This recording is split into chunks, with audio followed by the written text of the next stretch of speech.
first 1,000 that are being built. And to receive one, all you need to do with your World ID, after the event, there will be some stations out back where you can use your World ID and claim a card that we've made. Looks strikingly like the Orb Mini itself. And with this, it has a verification code, and you can use that to redeem it for your very own Orb Mini. Shipping next year, 2026. Thank you.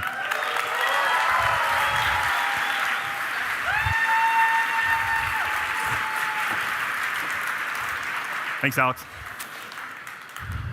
All right, that was a close call with the verification. OK, I mean, I could not be more excited about Orb Mini. I think that's going to be really, really cool. I think that will allow us to scale this up much, much faster. And of course, the big, big news are 7,500 orbs across the United States in the next 12 months. So now let's talk about World ID. We discussed proof of human, the necessity of it. We discussed how we actually can get one with an orb. But World ID is really what makes that useful. World ID is what big platforms can integrate and what you will be able to actually use on these platforms to verify your humanity. And since the beginning of thinking about this product, we always believed that there's 3 main areas where this is going to matter in the beginning the most. It was gaming, dating, and social. And so let's start with gaming. I was a gamer myself when I was 16, 17. And back then, bots were not actually really an issue because if you were reasonably good at a game, these bots were always worse than you are. And so it kind of was a cool thing because if you were new to a game, you could learn it with these bots. But since pretty recently, that is changing. And if it's not already the case, in most games, AIs will be better than actual other people. And that will be kind of very, very annoying for this entire industry and will kind of minimize actual fair play. And that is why we partnered with Razer a couple months ago already to make proof of human and World ID the standard across gaming.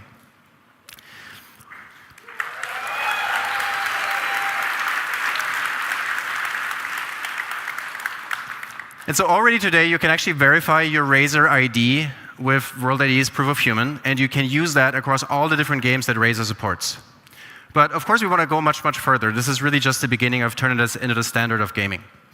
And so as a next step, starting next month, we will have orbs in all Razer stores, and gamers can verify where they love to go.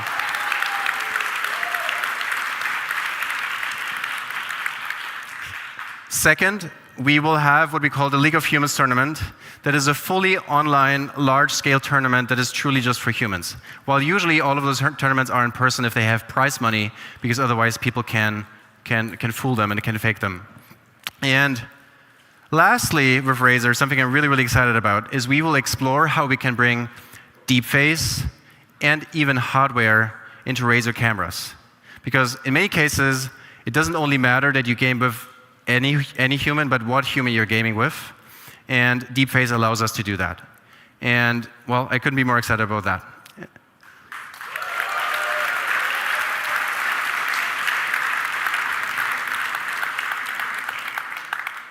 OK, and while it obviously matters in gaming that you game with other humans, it really does matter at dating. And that is why I welcome Spencer on stage, the CEO of Match Group.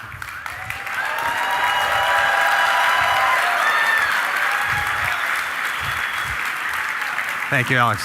Welcome, Spencer. Thanks, Alex. At Match Group, our goal is to make our apps the best and safest way to meet new people. Safety by design is core to that experience. So today, we're proud to take another step in strengthening trust and authenticity across the dating experience. And so you want to maybe talk through how this might look like in the future? Yeah, here's a quick look at what this user journey might look like on Tinder in Japan, which will be launching later this year. It's going to be very easy. You will be able to log in with your World ID. World app will send a proof to Tinder, and then you can verify not only that you're a human, but in the case of Tinder Japan, even that you're above 18. And then we will explore to roll that out in further products as we go along. Yeah.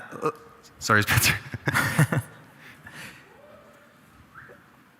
Thanks, Alex. Look, this is the perfect use case in dating to improve trust and safety and authenticity across the internet. And at Match Group, as the owner and parent company of the largest collection of dating apps globally, we're incredibly excited to be partnering with you on this new technology. Thank you, Spencer. Thank you.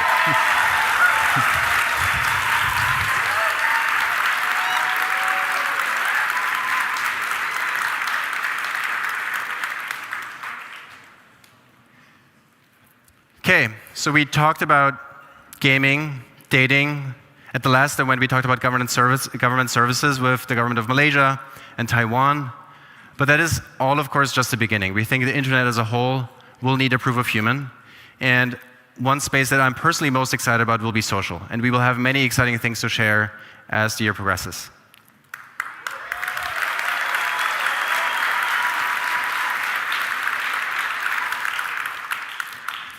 Okay, let's talk about WorldCoin, something we never really did. And of course, this was a founding principle of this whole idea. It was all about solving proof of human for the internet, and then using that to launch a digital token by eventually giving ownership in it to every human. And not only do we believe that proof of human will be very important, but we also believe that just by doing that, this token will be very, very important and influential around the world. But first and foremost, of course, we are technologists, and we want to build services and products that improve people's lives. And we really do think a token like this matters to build such a platform.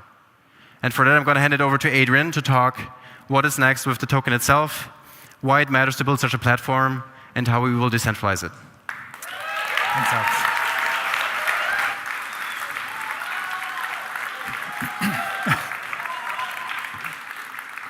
There's a lot of folks here today. So we've talked about the token for 30 seconds on stage, which is a new record.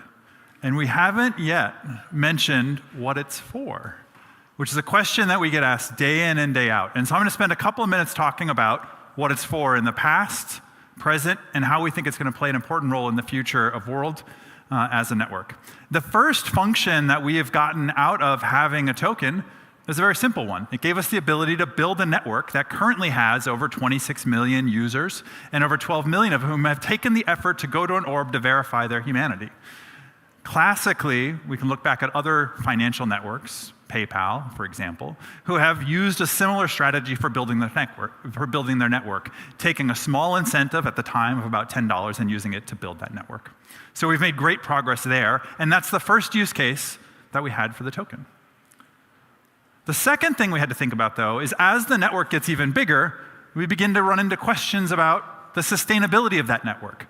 If I'm going to build my business, if Match is going to rely on our business day in and day out, enabling their technology, they need to make sure that it's sustainable. And so one of the most important functions that WorldCoin is going to provide for the protocol in the future is that sustainability. What does that mean exactly? Well, when you look at a piece of technology and you ask, can I trust it? It turns out it's a really hard problem. Most people don't even know where to begin when they think about trust. They'll ask a question like, what is it? How does it work? And once they begin to understand how a technology works, then they'll ask, is it always going to be that way, or could it change sometime in the future so that I can no longer use it? Or even worse than that, is there someone outside of it that could cause it to change? Most of the work in Web3 is focused on exactly those three problems. How do you build a protocol that is as open as possible, that anyone can understand how the technology works, that is decentralized in such a way that no one party can control it, shape it, manipulate it, and change it out from underneath you, and that there's no party outside of the protocol that can just make it stop working and block it? And so WorldCoin gives us the ability to create the incentives to make that possible. That anybody in the world, whether they be a user, whether they be a government, whether they be a large application, they can trust that it will continue to work now and in the future exactly the way that they expect. There's one thing that you need. You need somebody who gets value from the protocol, and you need somebody else that gets value from providing the protocol. And if both of them have a symbiotic relationship, then the protocol is able to be successful. The way that we establish that with World is actually very straightforward. World ID fees use WorldCoin on World Chain to make applications be successful. And then those who provide the underlying technology also become successful because those fees support the technology. We released a blog post earlier today that described in great detail how that works, and we're going to have even more detail about how it works as the system becomes online over the next coming months. But I'll spend one moment and give you a visual to explain what it looks like, right? You have an application, Match, Razor. They see value in creating a human experience, a human-only experience, or one that's been protected against bots or AI. They're willing to spend money. It turns out, when we look across the internet right now, there are many companies that are spending tens of millions, hundreds of millions. Some of them are spending billions of dollars to try to replicate the kinds of capabilities that World provides basically out of the box. Of course, building that is expensive. And the people who have built it want to make revenue. They want to have a business where they can continue to sustain it.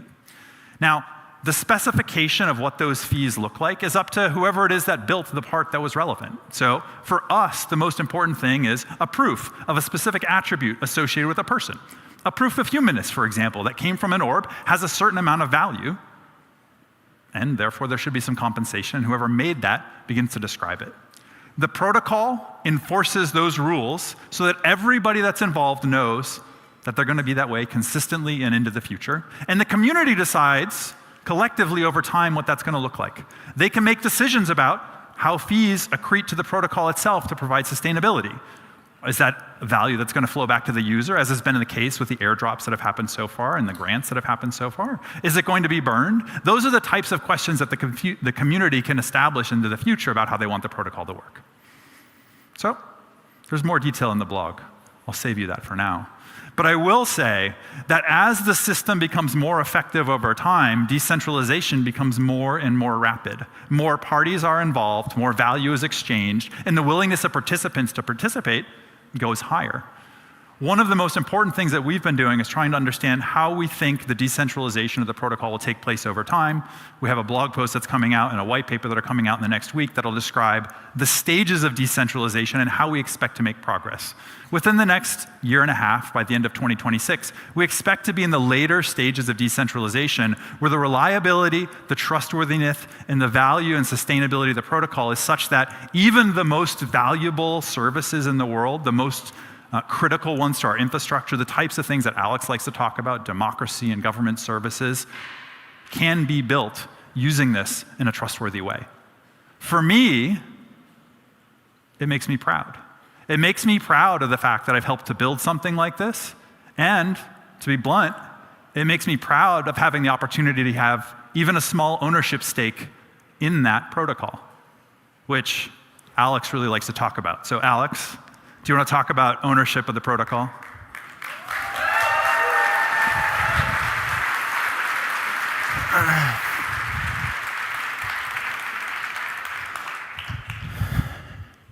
Okay, so as we said early, all services related to World will be available in the US, and the same is true for WorldCoin. But not only that, we want to take everyone along the ride, and we want to be fair. And so everyone that downloaded World app anytime before today will receive what we call the Pioneer Grant, which is 150 WLD.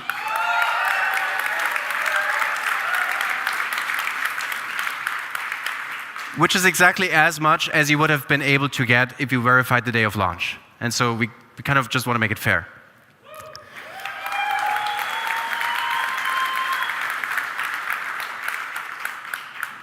So this obviously was a more technical part of the presentation, but we really, really think that matters, and we spend a lot of effort and resources in that direction. We talked about fees, we talked about decentralization progress, and then, of course, we talked about a Pioneer Grant. So now let's talk about World app. Everything we covered so far is the protocol. World ID, WorldCoin, all of that is just the protocol layer. But we as Tools for Humanity, we need to build the first actual client for that protocol. And that turned out to be World app. You need to understand that there will be many others, and many of the services that you use today will integrate with the network in one way or the other. But that doesn't mean we cannot be ambitious where we want to take this. And so, in the limit, we are building the super app for humans, and we want to build the largest of that. It's going to take us a long time. It's going to take many iterations. It's a really hard thing to do, but that is the ultimate goal of this product. And to talk about what is next here, I'm going to hand it over to Thiago.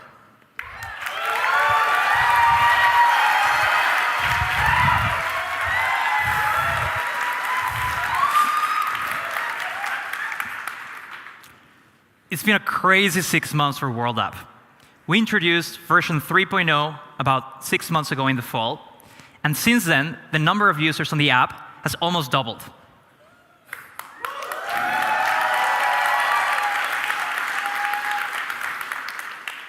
But we're not slowing down. So today I'm excited to share with you the first preview of World App 4.0. In summary, we redesigned everything. We looked at every single part of the app to make sure that it was as useful, as simple, and as delightful as it could be. Let's dive right in. Like most things in World, it starts with World ID, your proof of human. You can use the app to find the nearest orb, and once you verify, we have a new section where you can check out some of the exclusive things you get to do for being a real human. Now, many of these are mini apps. Mini apps are third-party applications that can run right inside of the app and leverage the proof of human and the finance side of the network to provide new services that weren't possible before.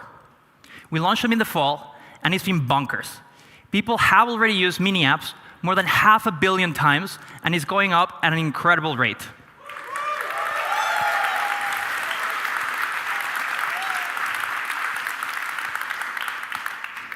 And this is what they look like. This is your new homepage on World App 4.0. You can see all of your mini apps at a glance. And now also, you have widgets so that you can get quick info at a sneak peek. We've also given the App Store a makeover so that it's easier to explore things like apps, games, and coins that are available.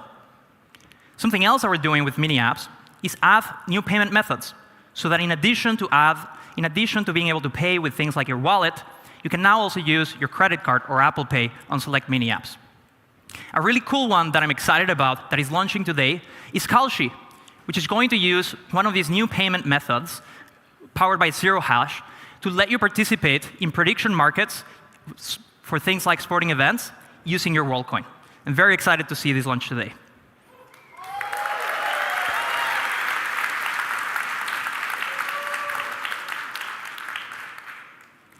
And one of the most beloved mini apps of the last few months was World Chat. It is a simple encrypted messenger built on top of the network. And people love it so much that we're actually going to double down on it and build it right into the app. It looks simple, but don't let that fool you. It has a couple of tricks up its sleeve. First, because it's built on World, when you're texting with someone, you can see whether they're a verified human or not. And so you know when you have to be a little bit more careful in a conversation.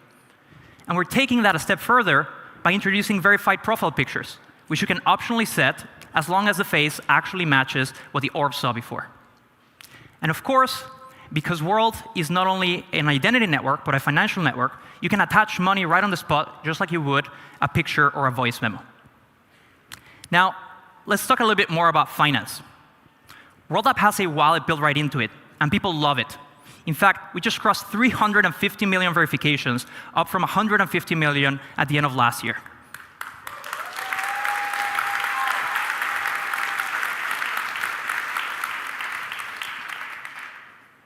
The new wallet in 4.0 makes it much easier for you to track and hold things like your WorldCoin or other assets.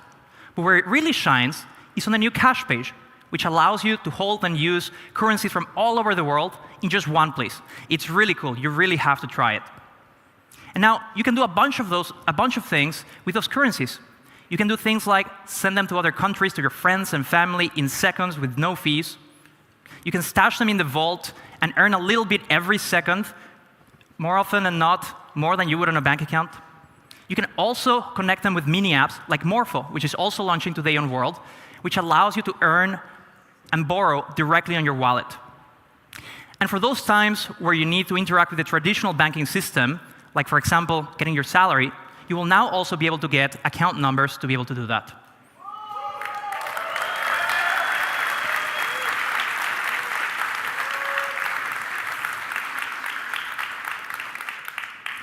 Now, while you don't need to know anything about blockchains to use the new wallet, behind the scenes, all of this is powered by stablecoins on WorldChain.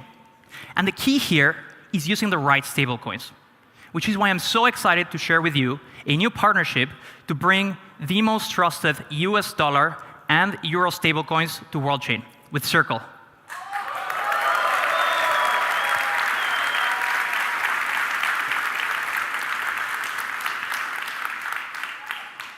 Now, this is only the beginning, and over the coming weeks and months, we will share more news for other international currencies. Now, the last piece, if you want to make a killer financial app, is payments. And so we also have news there. I'm excited to share a new partnership with Stripe.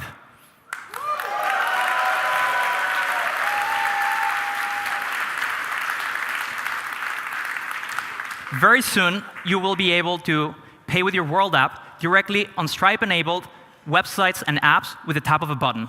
I can't wait for you to be able to use it. But now, let's be honest.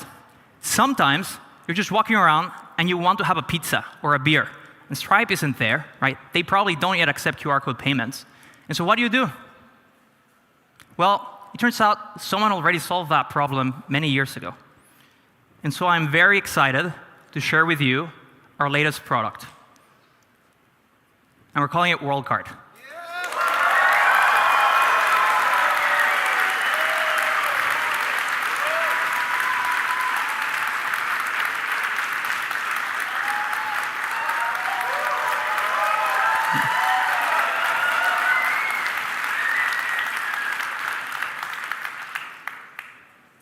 We're incredibly excited to partner with Visa to execute on our vision for what finance should look like in a post-AGI world, starting with letting you pay with World in more than 150 million merchants around the world. We can't wait for you to get your hands on this. And so that's World app. It's your identity, your finance, your chats, and your apps all in one place.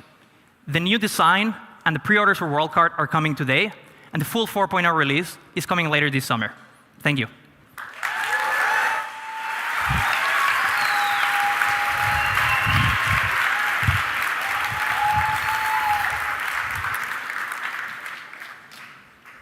Okay, we talked about a lot of different things across the orb, across World ID, and finally World app. Now let's talk about how the launch actually works. And so, starting tomorrow, we will have flagship locations in many of the cities across America. And just to name a couple, it's going to be in San Francisco, right here at Union Square.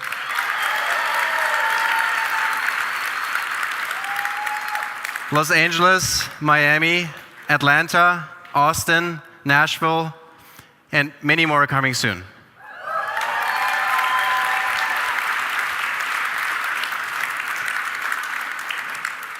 But of course, you shouldn't forget that this is really just the beginning. As Rich mentioned, we will roll out over 7,000 orbs across the US. And so the way to think about this is they will really be everywhere. They will be in gas stations, convenience stores, and you will be able to verify within 10 minutes basically wherever you are. That's the goal. It's going to take us time, it's going to be hard to execute against, but I'm pretty sure we will get there.